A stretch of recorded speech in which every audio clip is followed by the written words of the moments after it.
राधे राधे दोस्तों, जय श्री कृष्णा। अब हम आपको बताते हैं किस पूजन में पूर्णाहुति हवन में नहीं होती है। किस ऐसी कौन सी पूजन होती हैं जिनमें पूर्णाहुति नहीं करना चाहिए, शास्त्रकार क्या कहते हैं।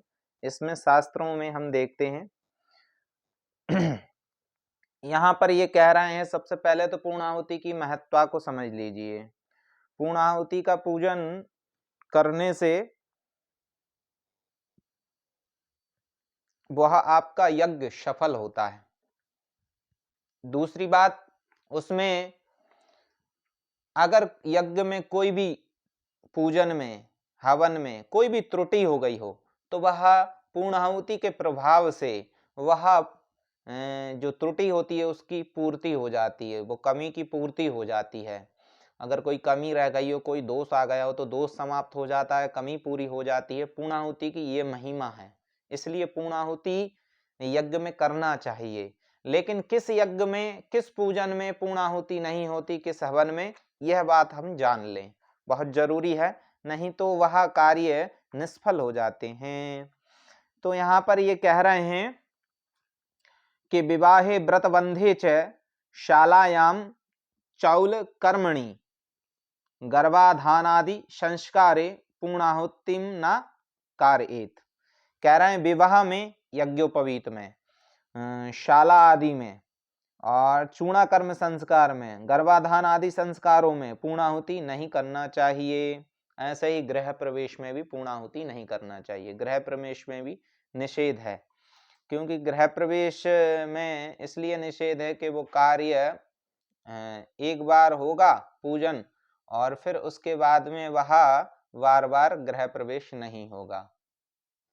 वह कर्म आगे तक, वह कार्य आगे तक चलता रहेगा। माने गृह प्रवेश हो गया तो हमेशा उस गृह में रहना है।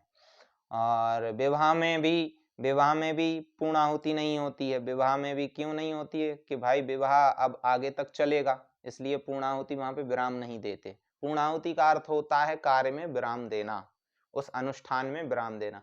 अब विवाह में विराम तो नहीं देना है, वहां तो विवाह संस्कार हो गया, अब वो संस्कार हमेशा चलता रहे और सुसंस्कारित जीवन रहे पति पत्नी का, इसलिए वहां पर पूर्णाहुति का विधान शास्त्र मना करते हैं कि पूर्णाहुति नहीं करना चाहिए विवाह में।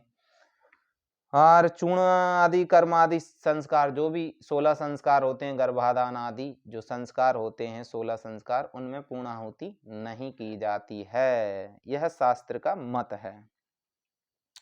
विवाह क्रियायाम च शालायाम वास्तु पूजने, देखिए वास्तु पूजने भी कह रहे हैं, नित्य होमे वृषोत्सर्गे न पूर्णाहुति माचरेत।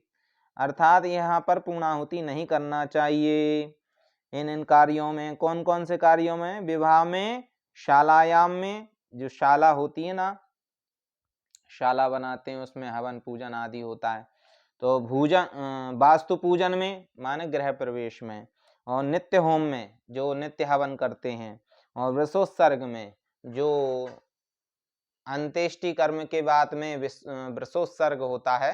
वहां पर वृषोत्सर्ग कहाँ पर होता है? जब गरुड़ पुराण होता है, गरुड़ पुराण के बाद जब पूर्ण हो जाता है गरुड़ पुराण, और फिर एकादश द्वादश वाले दिन वह वृषोत्सर्ग होता है। माने वृष को, जो बैल होते हैं उनके ऊपर एक चिन्ह पाड़ देते हैं त्रिशूल का, और चिन्ह त्रिशूल का पाड़ के उसको खुला छोड़ देते हैं, उसको कहते हैं वृषोत्सर्ग। उसकी पूजन करके उसको खुला छोड़ देते हैं, तो उसमें हवन होता है। उस हवन करते समय पूर्णाहुति का विधान निषेध कर रहे हैं यहाँ पर, ये वृषोत्सर्ग के समय नहीं करना चाहिए, यह शास्त्र का मत है। तो किस किस स्थान पर पूर्णाहुति नहीं करना चाहिए? विवाह में नहीं करना चाहिए, व्रतबंध में नहीं करना चाहिए। व्रतबंध माने कोई आपने प्रण लिया है कि भाई हमने एक महीने का कार्तिक मास का हम व्रत रखेंगे, तो उस व्रत को रखेंगे, तो उस व्रत को रखते समय जो पूजन पाठ, गणेश जी का पूजन किया, होम किया, देवताओं की आज्ञा ली, क्योंकि होम इत्यादि करने से देवता प्रसन्न होते हैं, तो होम करते समय उस समय पर पूर्णाहुति नहीं करना। व्रतबंध में और शाला बनाते समय और चूड़ा कर्म करते समय, चूड़ा कर्म में चूड़ा कर्म माने मुंडन आदि, और गर्भाधान आदि संस्कारों में, यज्ञोपवीत संस्कार में, इनमें पूर्णाहुति नहीं होती है। यह पूर्णाहुति के वास्तु पूजन में, गृह प्रवेश में पूर्णाहुति नहीं होती। यह पूर्णाहुति इन स्थानों पर नहीं करना चाहिए, शास्त्र यह कहते हैं। बाकी सभी पुण्य कार्यों में, वैदिक कर्म में और लौकिक कर्मों में, पूजनों में, यज्ञ आदि में पूर्णाहुति करना चाहिए।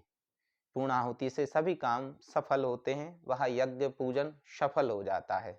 इसलिए पूर्णाहुति का बहुत महत्व है शास्त्रों में। पूर्णाहुति के बड़ा ही महत्व बताते हैं। प्रणाम करके और पूर्णाहुति देनी चाहिए खड़े होकर। इस बात का और ध्यान रखें कि पूर्णाहुति बैठकर नहीं देते हैं, हमेशा खड़े होकर ही पूर्णाहुति व्यक्ति को देना चाहिए यज्ञवादी में।